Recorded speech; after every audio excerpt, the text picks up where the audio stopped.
നിങ്ങളുടെ ഇഷ്ട പരമ്പരകൾ എക്സ്ക്ലൂസീവായി സൺ നെക്സ്റ്റ് ആപ്പിലൂടെ തികച്ചും ഫ്രീ ആയി ഇപ്പോഴേ ആപ്പ് ഡൗൺലോഡ് ചെയ്യൂ. അല്ല, അമ്മ ഭക്ഷണം കഴിച്ചോ? കണ്ടിട്ട് നല്ല ക്ഷീണം തോന്നുന്നുണ്ടല്ലോ. മുത്തശ്ശ, അമ്മയ്ക്ക് ഇവിടെ വിളമ്പി കൊടുക്ക്. അയ്യോ വേണ്ട മോളെ, ഞാൻ വീട്ടിൽ നിന്ന് കഴിച്ചിട്ടാ ഇറങ്ങിയത്. അത് പറ്റില്ല. ഇവിടെ എത്തി അടുക്കളയിൽ കയറി ഇത്ര രുചികരമായ ഭക്ഷണം ഉണ്ടാക്കി തന്ന അമ്മ ഇവിടെ ഇരിക്കുമ്പോ ഞാൻ മാത്രം കഴിക്കുന്നത് ന്യായമാണോ? അത് ന്യായമല്ല. അമ്മ കഴിക്ക്, ഞാനല്ലേ പറയുന്നേ. കഴിച്ചു കഴിഞ്ഞ് അമ്മ എന്നോട് സംസാരിക്കാൻ വേണ്ടി വന്ന മാറ്റർ ഞാൻ കേൾക്കാം, പോരെ?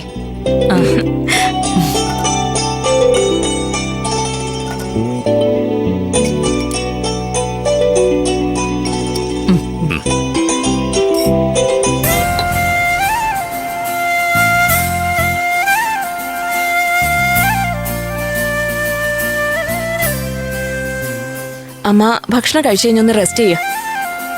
എന്നിട്ട് അമ്മ പറയാമെന്ന കാര്യം എന്നോട് പറഞ്ഞാ മതി. അമ്മ വന്നത് ചെറുമകൾ അഞ്ജലിയെ സംബന്ധിക്കുന്ന കാര്യം പറയാനല്ലേ? അത് അഞ്ജലിയുടെ മാറ്റർ ആണെന്ന് മോൾക്ക് എങ്ങനെ മനസ്സിലായി? എന്റെ ജോലി അതല്ലേ അമ്മേ. അഞ്ജലിയുടെ മിസ്സിങ്ങിന് പിന്നാലെയാ ഞാൻ കുറെ നിഗമനങ്ങളും കണ്ടെത്തലുകളും നടത്തിയിട്ടുണ്ട്. ഞാൻ കണ്ടെത്താത്ത, അതല്ലെങ്കിൽ എനിക്കറിയാത്ത എന്തോ ഒരു കാര്യം അമ്മയ്ക്ക് എന്നോട് പറയാനുണ്ടല്ലേ? അതും നിങ്ങൾ മുത്തശ്ശിക്കും ചെറുമകൾക്കും മാത്രം അറിയാവുന്ന ഒരു കാര്യം.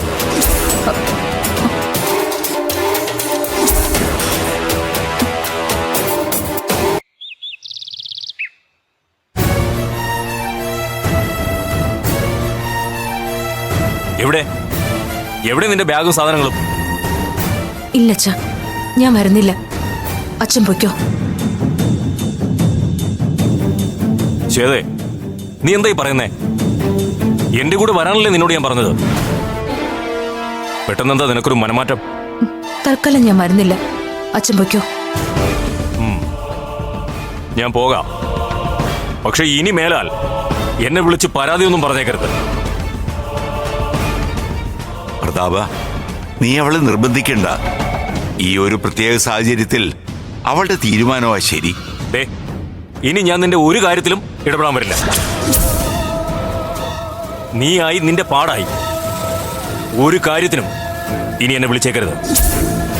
വരുന്നത് വരുന്നിടത്ത് വെച്ച് നീ തന്നെ അനുഭവിച്ചോ. ഹേ പ്രതാപ. അങ്കിൾ, എന്റെ അച്ഛൻ പറഞ്ഞിട്ടും അങ്കിളിന്റെ വാക്കിനാ ഞാൻ വില കൽപ്പിച്ചത്. എനിക്കൊരു സത്യം അറിയണം. അങ്കിള് വിശ്വസിക്കുന്നുണ്ടോ ഈ ക്രൈം ചെയ്തത് ഞാനാണെന്ന്?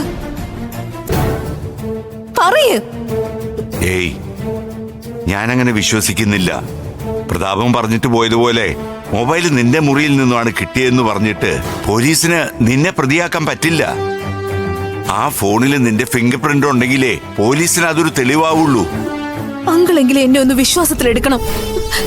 ഈ വീട്ടിൽ ഇപ്പൊ ഞാനൊരു അന്യെ പോലെ നീറിയ ജീവിക്കുന്നെ.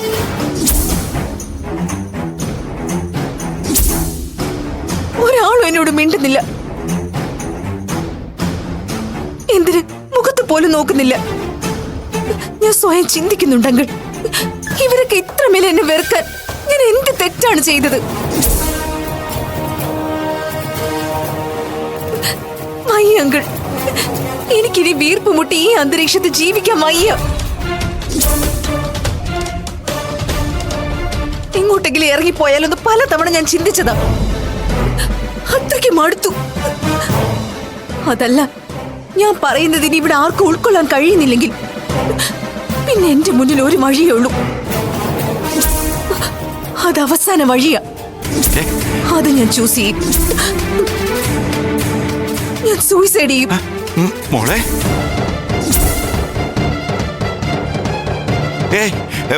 മോളെ, എന്താ ഈ പറയുന്നത്? നിനക്കെന്തോ പറ്റി? അങ്ങനെയൊന്നും ചിന്തിക്കാൻ പോലും പാടില്ല. മോള് വിവരവും വിദ്യാഭ്യാസമുള്ളൊരു കുട്ടിയല്ലേ? എന്നിട്ടും ഇങ്ങനെയൊക്കെ ചിന്തിക്കുന്നത് തികച്ചും ബാലിശമായ കാര്യമല്ലേ? ഒരു സംഭവം അപ്രതീക്ഷിതമായി ഈ വീട്ടിലുണ്ടായി. അതിനെ തുടർന്ന് സ്വാഭാവികമായ പ്രതികരണങ്ങൾ ഉണ്ടായി എന്നുള്ളത് സത്യം തന്നെയാ. എന്ന് കരുതി ആത്മഹത്യയെ പറ്റിയൊന്നും ചിന്തിക്കാൻ പോലും പാടില്ല.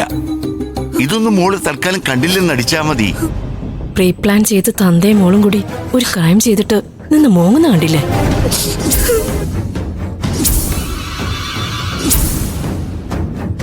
ആത്മഹത്യ ചെയ്യുന്നൊക്കെ ഭീഷണി മുഴക്കിയ വായിൽ തുണിയും തിരികെ മറ്റുള്ളവർ മിണ്ടായിരിക്കുന്ന വിചാരം.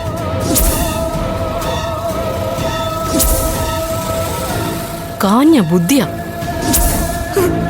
ജലജേ, നീ എഴുതാപ്പുറൊന്നും വായിക്കണ്ട. ഈ ക്രൈമിനെ കുറിച്ച് പോലീസ് ഇൻവെസ്റ്റിഗേഷനിൽ ഒരു ക്ലാരിഫിക്കേഷൻ വരുന്നവരെ പ്രജഡിസ് ഒന്നും വേണ്ട. ഒരു പക്ഷേ അന്വേഷിച്ച് പോലീസ് നിന്റെ മകനിലേക്ക് എത്തില്ല എന്ന് നിനക്ക് ഉറപ്പുണ്ടോ?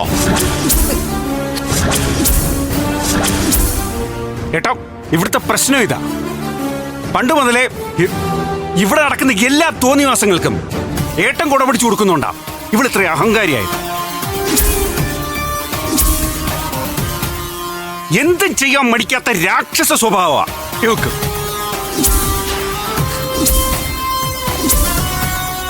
ഏട്ടാ, ഏട്ടനിപ്പോ മാധവനെ കുറിച്ച് പറഞ്ഞല്ലോ. ഏട്ടന്റെ ആരാ മാധവൻ? മകന്റെ സ്ഥാനത്തല്ല, മകൻ തന്നെയല്ലേ. എന്നാൽ ഏട്ടന്റെ ആരാ ഇവള്? സുഹൃത്തിന്റെ മകള്, പാർട്ട്ണറിന്റെ മകള് ആണല്ലോ. അത്രയല്ലേ ഉള്ളൂ.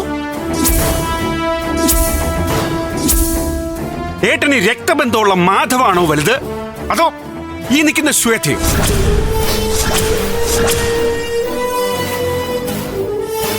ഞങ്ങൾക്കിത് കൂടുതലൊന്നും പറയാനില്ല. ഇവളെ വിശ്വസിക്കുന്ന ഏട്ടനെ ഇവള് ചതിക്കും. വെള്ളത്തിൽ മുങ്ങിച്ചാകാൻ തുടങ്ങുന്ന ഒരു തേളിനെ നമ്മളെ രക്ഷിക്കാൻ ശ്രമിച്ചാൽ അതെന്ത് ചെയ്യും? നമ്മളെ കഴിക്കും. അതതിന്റെ വർഗഗുണവാ. ഏട്ടാ, ആ തേളിനേക്കാൾ വിഷമുള്ള ജാതിയാണ് ഇവള്.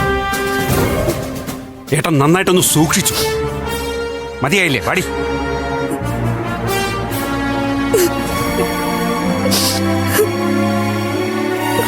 മോളെ,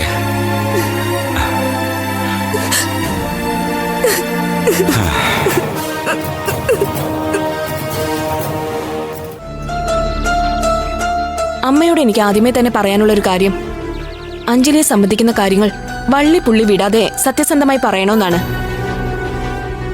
അമ്മ പറയുന്ന കാര്യങ്ങൾ കേസിന്റെ സഞ്ചാര വഴികളിൽ എവിടെയെങ്കിലും ഒരു പക്ഷേ എനിക്ക് ഗുണം ചെയ്തേക്കാം. പറയാം മോളെ, അത് പറയാൻ തന്നെയാ ഞാൻ വന്നത്. മാത്രമല്ല, ഞാൻ ജീവിതത്തിൽ ഇന്ന് വരെ ഒരു സാഹചര്യത്തിലും ഒരാളോടും കള്ളം പറഞ്ഞിട്ടില്ല. സത്യത്തെ മുൻനിർത്തി മാത്രമേ ഞാൻ ജീവിതത്തിൽ ഇന്നോളം ചിന്തിക്കുകയും പ്രവർത്തിക്കുകയും ചെയ്തിട്ടുള്ളൂ. എന്തിനാണ് അഞ്ജലി ജഗന്നാഥന്റെ കയ്യിൽ നിന്നും 25 ലക്ഷം രൂപ വാങ്ങിയത്? അതവളുടെ കല്യാണ ആവശ്യമായി ബന്ധപ്പെട്ട് വാങ്ങിച്ചതാ. ശരിക്കും ജഗന്നാഥൻ ആ സമയത്ത് കാശ് മുടക്കിയതുകൊണ്ട് കല്യാണ ചെലവുകൾ വലിയ പ്രതിസന്ധി ഇല്ലാതെ പോയി. ശരി, ഉണ്ടായ മറ്റു ചില കാര്യങ്ങൾ കൂടി ഒന്ന് ചുരുക്കി പറയാൻ സാധിക്കോ? അഞ്ജലിയും രാജ്മോഹന്റെ മകൻ വിക്കിയുമായി കടുത്ത പ്രണയത്തിലായിരുന്നു. എന്നാ രാജ്മോഹൻ അത് ഇഷ്ടമായിരുന്നില്ല. അതിന് കാരണം? രാജ്മോഹന്റെ ബിസിനസ് പാർട്ട്ണർ പ്രതാപന്റെ മകൾ ശ്വേതയെ വിക്കിയെ കൊണ്ട് വിവാഹം കഴിപ്പിക്കണമെന്നായിരുന്നു രാജ്മോഹന്റെ ആഗ്രഹം. ശ്വേതയ്ക്ക് അങ്ങനൊരു താല്പര്യം ഉണ്ടായിരുന്നോ, അതോ ഇല്ലായിരുന്നോ? ശ്വേതയ്ക്കും നല്ല താല്പര്യമായിരുന്നു. ഓക്കെ, പിന്നെന്താ ഉണ്ടായത്? രാജ്മോഹൻ എന്നെ അഞ്ജലിയും ഒരു സമ്മർദ്ദത്തിൽപ്പെടുത്തി. എന്തായിരുന്നു അയാളുടെ സമ്മർദ്ദതന്ത്രം? എന്നെയും മോനെയും അയാൾ ഒരു കള്ളക്കേസിൽ കുടുക്കി. എന്നിട്ട് വിക്കിയുമായുള്ള ബന്ധം ഉപേക്ഷിക്കണമെന്ന് രാജ്മോഹൻ അഞ്ജലിയിൽ നിന്ന് ഒരു എഗ്രിമെന്റ് എഴുതി വാങ്ങിച്ചിരുന്നു. ശരിക്കും എന്റെ കുഞ്ഞ് എന്റെ രക്ഷയെ കരുതി മാത്രമാ അവൾക്ക് തീരെ താല്പര്യമില്ലാത്ത സുജിത്തുമായുള്ള വിവാഹത്തിന് സമ്മതിച്ചത്. ആരാ ഈ സുജിത്ത്? ജഗന്നാഥന്റെ മോന. എന്നിട്ട് സുജിത്തും അഞ്ജലിയുമായുള്ള വിവാഹ ദിനത്തിൽ തികച്ചും അപ്രതീക്ഷിതമായി വിക്കി അഞ്ജലിയുടെ കഴുത്തിൽ താലി കെട്ടി. ഇന്നയാൾക്ക് ഇന്നയാളെന്ന് ദൈവം തമ്പുരാൻ മുന്നേ കൂട്ടി തീരുമാനിച്ചിട്ടുണ്ടല്ലോ. വിക്കി അഞ്ജലിയും അങ്ങനെ ഭാര്യ ഭർത്താക്കന്മാരായി.